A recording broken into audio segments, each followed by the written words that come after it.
What is up, guys? It is Cincinnati Hobby Hunter today. And I'm going to do a little bit of a different video. Today we'll be doing a review of the PS5. Now the PS5 has been out for about a week and a half, 2 weeks now. And at this point in time, I have been able to get hands on enough with about 40 hours of gameplay to kind of express my thoughts, my opinions on everything. Now the PS5 itself is a pretty well selling console with 118,000 units out in the first 4 days alone. Now I'm going to break this down in a couple different ways. I'm going to do hardware, I'm going to do games, and honestly a very important thing is just how much I enjoy it. Now when it comes to the hardware itself, it's all the jokes have been out there. It's a giant Wi-Fi router. The system itself is big, bulky, and heavy for a game system. But in comparison, it is larger than the PS4 Pro. It is larger than the Fat Boy PS3. It is the largest PlayStation released yet. Now the console does have a pretty sleek design with the white. I like it. I'm a big fan of it. Just not a big fan of how much space it takes up. Now the console itself is very impressive. So the console, one of the biggest issues I had in my PS4 Pro is the thing would sound like it's about to explode sometimes when playing some games in HDR. Now this hardware is very impressive with that solid state drive. Even when I'm playing, say Miles Morales with the enhancement mode on, it is a very quiet system, so very impressed with that. One of the biggest overall improvements is the controller. Now they are going with the whole 3D immersive vibe here. The controller does a good job of that. So the reactions you get with the controller and the vibrations you get with the controller match more of what you're seeing on screen to kind of give you a sense of immersion. So when it comes to like graphically, it is comparison to like the PS4 to the PS4 Pro. It is better. It's not leaps and bounds better. But with that controller, that 3D immersion does take it a step further. Now I do not have the 3D Pulse headphones. I am actually using the Turtle Beach Recon 600s. I do want to get the Pulse headphones. I didn't realize they were as big of a deal as they were until after they were announced. So I'm wanting to get that to try to see the full 3D immersion. Now, it is the one knock I do have besides the size is the fact I'm coming from PS4 Pro where he had it 1 terabyte. Now the PS4 5 is like 825 gigabytes. Now that comes down to, I think it's like 660 after all the needed updates in the software. So just a little bit larger than the PS4 if you're using the PS4, PS4 Slim. If you're using the 1 terabyte or the Pro, it is a smaller console there. Now, another negative slash pro, depending on how you look at it, you cannot use expandable hard drives right now for the PS5 unless you're doing it for the PS4 games. So say there's a lot of PS4 games you're playing or a lot of PS4 games you have downloaded on your PS4, you can back those up to an external hard drive, hook it up to your PS5 and have all of your PS4 stuff basically saved on that. Now the only thing that won't be accessible to external hard drive is anything that's PS5 based or PS5 exclusive. So that one, that goes to the external hard drive. One thing I can already see the setup for is a slim or a larger configuration, which both I'm excited for. Now when it comes to the games, I've played several games so far. So I've beat Spider-Man Miles Morales.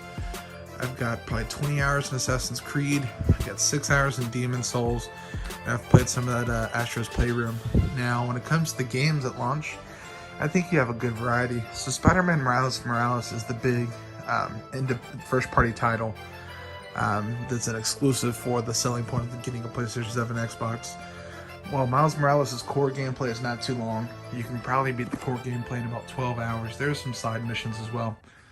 The big thing about Miles Morales is the different quality you have. So you can either go with guaranteed 60 frames per second, or you can go with guaranteed 4K.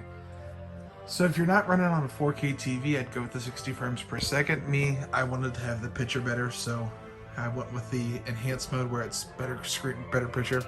Now you can do a mix of both. You can start off with a better picture. Once you get comfortable with the game, you can switch over to that 60 frames per second. Now Miles Morales is a very, very fun game. I enjoyed it so much, like I said, I beat it on the first day of release. It is, if you're a fan of the original Spider-Man game, it's a big expansion basically. It doesn't do anything too new or groundbreaking, gives you some more suit expansion, gives you some more story, and gives you some more things to do. The side quests feel a little more enjoyable in this one. You have like a app, and it kind of makes it feel a little more enjoyable. But overall, a very good first party title. Now, one of the games you can truly see the power of the PS5 is Assassin's Creed Valhalla. Now, Assassin's Creed Valhalla is the newest Assassin's Creed series. It is a typical Assassin's Creed game when it comes to the feel of it and the story of it. A great story. Now, it has had a couple bugs, which I'll get to in a minute.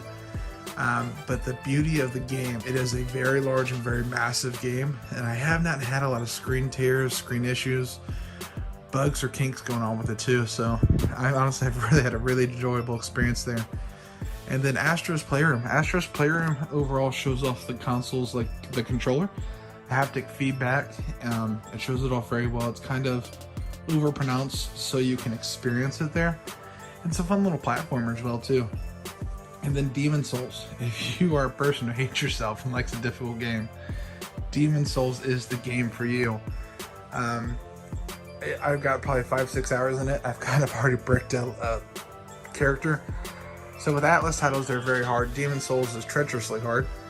Now, it is a very good version of the game. I played a little bit of the original, and it is pretty true to it while looking beautiful in that 4K graphics there. So if you enjoy Atlas titles or harder games, that is a must there. So when it comes to the games, I think you get a wide variety at launch depending on what you're interested in. Obviously 2K came out as well. Played a couple of games of that because I did buy the Mamba edition on PS4, which upgrades you for free to the PS5 version. The graphics on it are phenomenal. Only knock, I can't figure out how to get my player to transfer over. There may be a way that I'm not sure of, and if so, disregard that statement. Now when the games themselves, they're running pretty smooth. I don't know if it was a game issue or console issue, but day one I did have a freeze and crash on Miles Morales. Now, when it froze, it wouldn't let me get to the menu or anything like that, so I think it may have been a system crash. I did a reset of the system, and it was just fine. Now, a couple days later, I did have a Demon's Souls where it was just a game crash. Game instantly crashed, took me to the main screen, and obviously just kind of went from there. So everything's flowed pretty well there. Now the interface is a little bit different, so it still flows pretty true to the PS4, but a few things are in different places. Like you can hit the PlayStation button and view progress in a mission. You can hit the PlayStation button and view how much longer a mission has. You can view online friends. Getting into a party is a little bit different. Everything operates a little different, and the first day it was kind of confusing. But honestly, now that I've played a little more hands-on with it, it's pretty smooth and streamlined, and something that I think is an upgrade to the PS5 in general.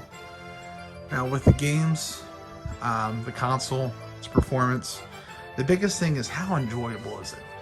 When you get a system, if it can be very powerful or have great games, but one of the two don't collide, then it's not necessarily a enjoyable console. Now when I sit here and think about my PS5, I am enjoying it a ton. Now, while it's not doing anything necessarily groundbreaking that would make me think, wow, I never want to play PS4 again, the fact that it plays PS4 games while also playing PS5 games, I think is a big plus. The haptic feedback in the controller kind of steals my heart. It makes it feel so much more immersive, and it makes it feel so much more impactful with certain things that happen in the game. And at the same time, with games like Call of Duty Cold War coming out, I've played a few matches I haven't got two hands on. With Cyberpunk coming out, a lot of games coming out here in the near future, I am super excited on it to dive in and spend more hours on my PlayStation. Now, my PS4 I was kind of getting a little bored of. PS5 I'm all in. I'm spending a lot of my free time, especially during the COVID, everything going on with COVID, playing the PS5. Now, would I give it a must get now? Yes, honestly, I feel like you should get the PS5 now. I feel like there's a lot of games that show the power of it and the performance of it very well already at this point in time. I'm sure these games are playable on the PS4, but I feel like there's a certain lack of immersiveness that this PS5 captures, whether it be a little bit better on the graphics or the haptic feedback. I feel like overall it's just a more enjoyable experience so far on the PS5.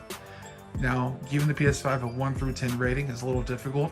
Now, even though it is a big clunker system, doesn't have as much space, and like I said, it is something that is not necessarily revolutionary how I play the game. It is a better overall game and a better feel with the controller itself. I would give it a solid 9. Now, like I said, there's some things that can be improvements, and I think soon they'll have models out that are improvements. But for a launch console, not too many bugs that I experienced personally. Enjoyable launch lineup of games and enjoyable performance, and that's kind of what's important to me. Now, if you have the PS5, comment below what you're playing, or if you've enjoyed your experience with it and what your rating is. And if you have the Xbox Series X, let me know how you're enjoying that too. Like, comment, subscribe, and stay tuned for more, guys.